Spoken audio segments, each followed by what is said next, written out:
The sight before us is that of a strong and good nation that stands in silence and remembers those who were loved and who in return loved their countrymen enough to die for them. Yet we must try to honor them, not for their sakes alone, but for our own.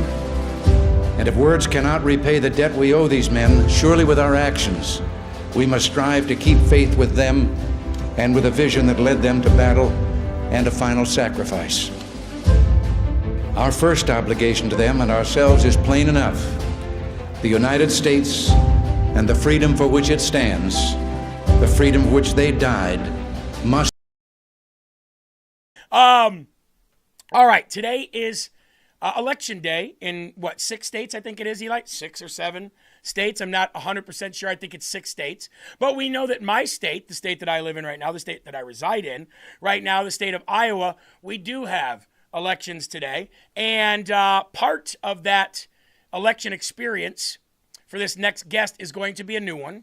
And it's going to be one where he's not just voting, but where people can actually elect this young man to office. His name is Dillon Fillion. You've seen him here before. Dillon, how are we doing, my friend? I'm doing great, Jeremy. Thank you for having me on. You're very welcome. You're looking dapper today with your nice yellow tie and your American pin. I don't see a Ukraine pin on there. Am I mistaken? No Ukraine pin? No. We don't wear that. We only wear the American flag pin, which represents all the fallen warriors who have gave all for this country. That's right. And same thing with that red, white, and blue behind you. So remind the audience. Now, I know the audience knows who you are. You're an LFA family member anyway. You've been on Sean's show multiple times. You've been on the Misfit Patriots show. You've been here. What are you running for, and what is your status of that campaign right now?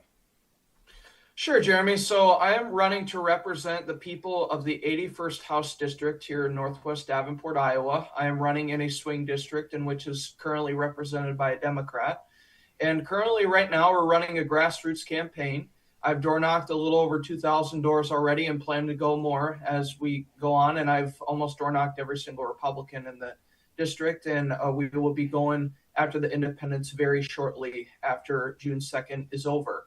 And that's realistically the lookout on my campaign so far. We are not a, establishment funded campaign. We're funded by the great hardworking people of Iowa. And I proudly say that because I'm representing the hardworking people of Iowa. So, and I'm out on the ground every day, and I'm trying to earn every cent, every dollar I can to try and beat the establishment machine, in which has poured $60,000 behind my Democrat opponent. Is the RNC here, whom I've only met a few of, and some of them because of you introducing me, have they pledged any financial help towards you? Or do they do that at this level here in Iowa? Do they, I know they're doing it on the Democrat side. How does the RNC work here, at least as far as your experience running for office? Sure. So the RNC mostly works with national campaigns, like you'll see with Congresswoman Marionette Miller Meeks's campaign. You see that with Ashley Hinson's campaign. The RNC doesn't get involved in state house races. It's mostly the state party that will get involved, of which basically how they get involved, Jeremy, is they'll basically take a poll in my district, and they'll do several polls. I won't get any of the polling, but basically how you know that you're getting help is basically they're sending out mailers or possibly doing digital ads for you. It all depends on how you're polling, but you would think that a person like me running in a swing district, you should absolutely get help because this is a winnable seat. I mean, Democrats only outnumber Republicans by about 300 to 400, and you have a huge independent base here. Yeah. So I'm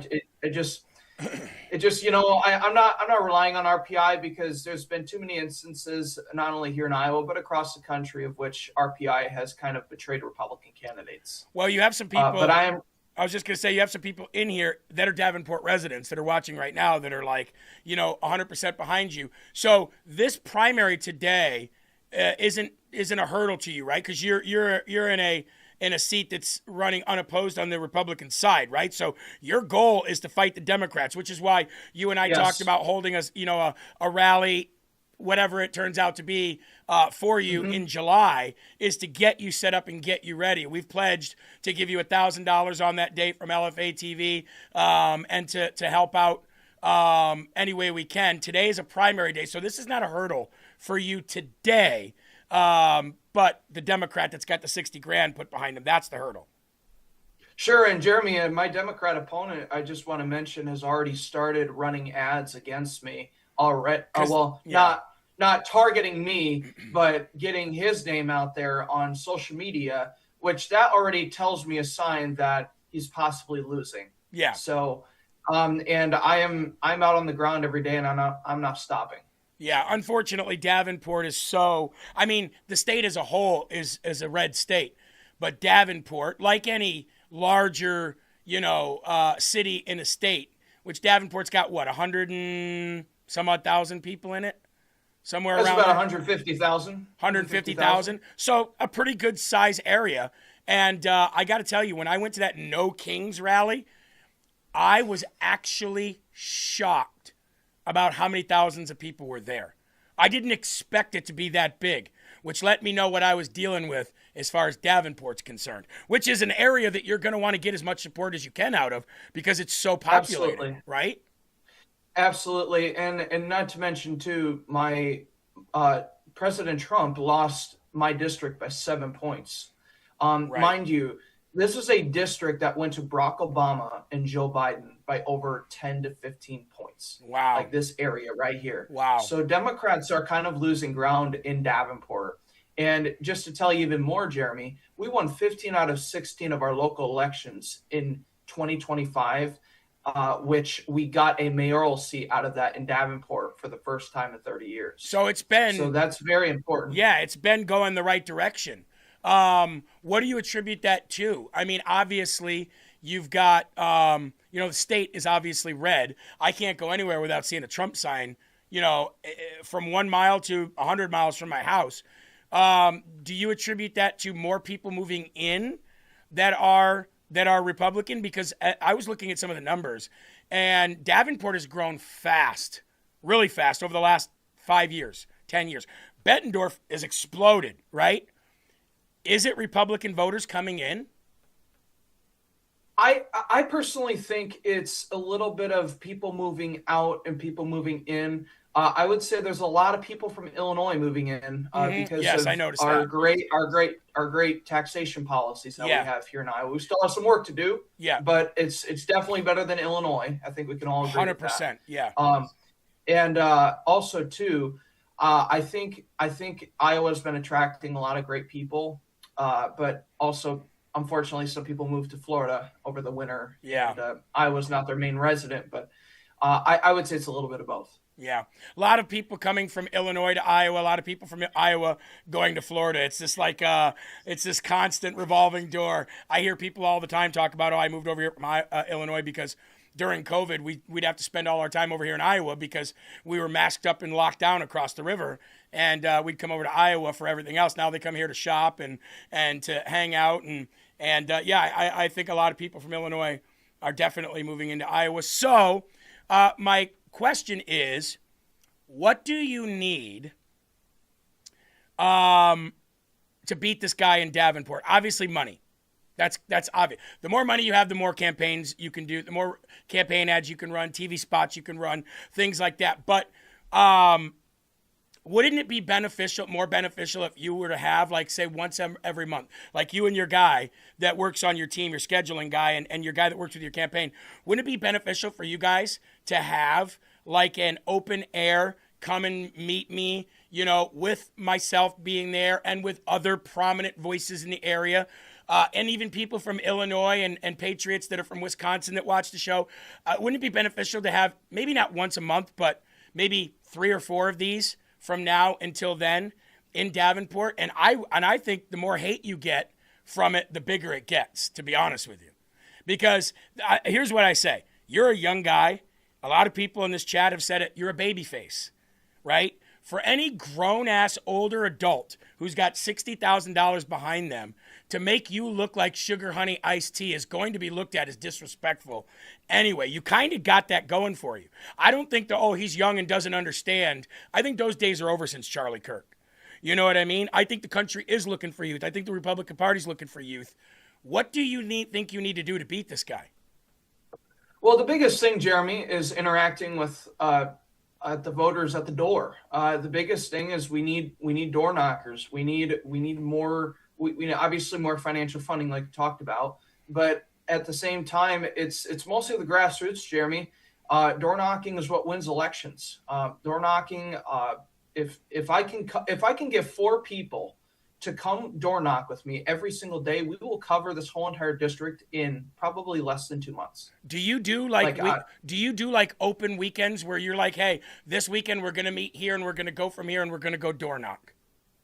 If people want to come door knock with me, I am more than willing to have them come along with me. I would love for them to come along with me. We can figure out routes, and we'll do that all. We'll do that all. So why don't we do this? Because you and I are working to figure out a date and a place to do this, open air kind of like town hall, thing for you to kind of gain you some traction.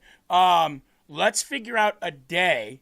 Maybe the day before that, where we invite people, or the weekend before that, whenever we decide the date for July, and you can I'll go and I'll bring my kids with me, and we'll knock doors with you. And I think you should put out, whatever day that is, I think you should put out an open invitation to everybody in this chat. Because there's a lot of people who live in Illinois who would drive up. There's a lot of people who live in Wisconsin who would drive down. And there's a lot of people who live in Iowa who watch.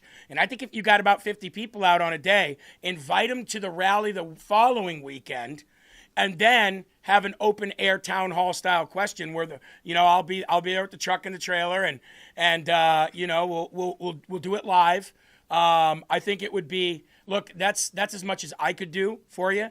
I've already got all the parades for the GOP, for the Iowa Republican Party. I'm going to be in every one of their parades with the truck. They asked for the truck to be in there. So I can't wait. So I'm doing, I know I can't do a lot for you, but I'm willing to definitely do that at least, because I'm going to be looking for you to help me when I run in 28, if I do. Absolutely, Jeremy. Well, let's do it. I would like to sit down with you and talk about this stuff, but also too, Jeremy, I wanted to offer up another thing as well. That's right across the river, in Illinois. We got a great Republican running whose name is Darren Bailey. I think he has a very great shot at beating J.B. Pritzker. I would love to have him on your show sometime soon. Anytime, man. I can get you in contact. Anytime. Hey, even if he wants to sit down and we all have a lunch and we record it and then we play it on air afterwards, I'm down for that as well. And he can come on live too. Anything to help out the locals. Jeremy, are you going to be in Muscatine's parades? Yes, I am. All the parades in the area. For the next 6 months or 5 months, whatever it is, till we get to the election. Dillon, how can people help you financially, or how can they reach out to you to help you on the ground? Sure, absolutely, Jeremy. So they can go to dillonfillion.com. There will be a contribute button. If you click on that contribute button, it will take you right where you need to go. If you want to reach out to me, there's a contact tab on my website. Go to that, put all your information there. Send a message, send what you want to send what you want me to receive, and then I will get back to you. I receive everything, and I would love to talk to anybody. So there you go, man. Look, I think you have a good chance of winning. I know that Davenport isn't Republican friendly as some of the other surrounding towns, but like you said, people are engaged, and hate voting. Just to vote for a candidate because you hate Trump isn't going to last very long. That trend is going to run out. I also want to mention too, Jeremy, this area of Davenport, it hasn't been represented properly since 2022 to 2024. Because of unopposed, right? Yes, exactly. But not only that, Jeremy, this area has been Democrat for a long time. You got to also understand too, like I have door knocked some doors, Jeremy, where some of these people, this is the first time they've ever had a Republican candidate come to their door. Sheesh. And that's very important to me. So like that's when I can preach our message of lower taxes, cutting regulation, obviously election integrity, getting a lot of these things in front of the voters. And also I found that a lot of independents relate to the Republican message. They just don't know they're Republicans yet. That's true. So that's the most important part, Jeremy, is meeting them where they're at and telling them not telling them, but asking them what their concerns are and then aligning that with our message. Yes. I think that's very important. We know that as Republicans. Yeah, just like you said, just talking to them. We go out there and talk to anybody. Yeah, like you said, just talking to them is going to be all the difference in the world. I was actually looking up while I had you on, I was looking up the schedule that I have and where I'm going to be at what places, just so you know, Dillon. And all you people on the left, this is your chance to come out and tell me you hate me or try to assassinate me or whatever you guys do these days. June 6th, West Loretta Street. We'll be doing, it's a Saturday. North side of town. We'll be doing, I'll be in a parade there. June 14th in Long Grove. I'll be there if you're in Iowa. July 4th, Bettendorf. For the biggest day. The biggest day, July 4th, right? July 5th, I'll be in Buffalo, Iowa at 12 p.m. At July 11th, I'll be in Eldridge. So for people that were asking about Eldridge, in July 18th, I'll be in Walcott. On August 9th, I'll be at the Mississippi Valley Fair. That'll be a big one too, Dillon. August 14th, I'll be in LeClaire for Tug Fest. Love Tug Fest in LeClaire. If you've never been there, go to it. It's literally a tug of war across the Mississippi River, Iowa versus Illinois. And unfortunately, Illinois has more wins than Iowa. September 6th, I'll be in Donahue. September 7th, I'll be in McCausland. And there's a date to be determined for the Bettendorf Halloween parade. So, Dillon, we've definitely got our work ahead of us. Cut out for you. Cut out for you, too. So we're going to do what we can do. And then after that, we'll see where that takes you and we'll see where that takes me. I have a feeling that you and I will be working together for both of our interests in the near future. A lot. Yeah. A lot. And Jeremy, this is off topic from the campaign stuff, but I think we should really look at having an LFA fest or whatever, having all the people from LFA TV come around, do interviews, maybe invite some big speakers. Mm-hmm. And I think that would be very great. I got a few venues in mind for that, but we'll have to talk more in depth about that. Well, I'll tell you what, Illinois is a good place to do it, actually, because you're in the belly of the beast. And Illinois is a state that so many states can come to, from surrounding states. And I think it would be a good place to do that. I have some great places in Davenport to do that, too. Okay. There's some really great places, like the Adler Theater. There's, oh my goodness, there's so much great places. Yeah, and you can fly right into Moline, ladies and gentlemen, if you want to come to it. So, God bless you, Dillon, and keep doing what you're doing, man. We need more of you out there. Charlie Kirk inspired a generation. I think you're one of those people. And we'll just keep plugging away, and we'll do what we can do. Let's figure out that date. I'll talk to you later, okay? All right. Thank you, Jeremy. God Appreciate bless you all. it. Thank you, LFA family. Yep. DillonFillion.com, ladies and gentlemen. Reach out to him today. God bless you, buddy. See you later. That's DillonFillion.com. All right? DillonFillion.com. Go there and see how you can help him today. Eli, what an inspiring young man. You know the first time I met him, he showed up at my house with my wife. Now I know that sounds weird, but my wife went to the Hy-Vee to get something for my birthday party. He saw my truck and thought it was me. Ended up it was Sabrina. She said, "Well, we're having a birthday party for him right now." We knew him from the LFA family anyway. We knew who he was from the LFA family. She invited him over. And Eli, last year, he came to my house for my birthday, and that's how I first met him. He pulled a real Parker, huh? From Major League. Has your kids and my wife. Yeah, exactly. All right.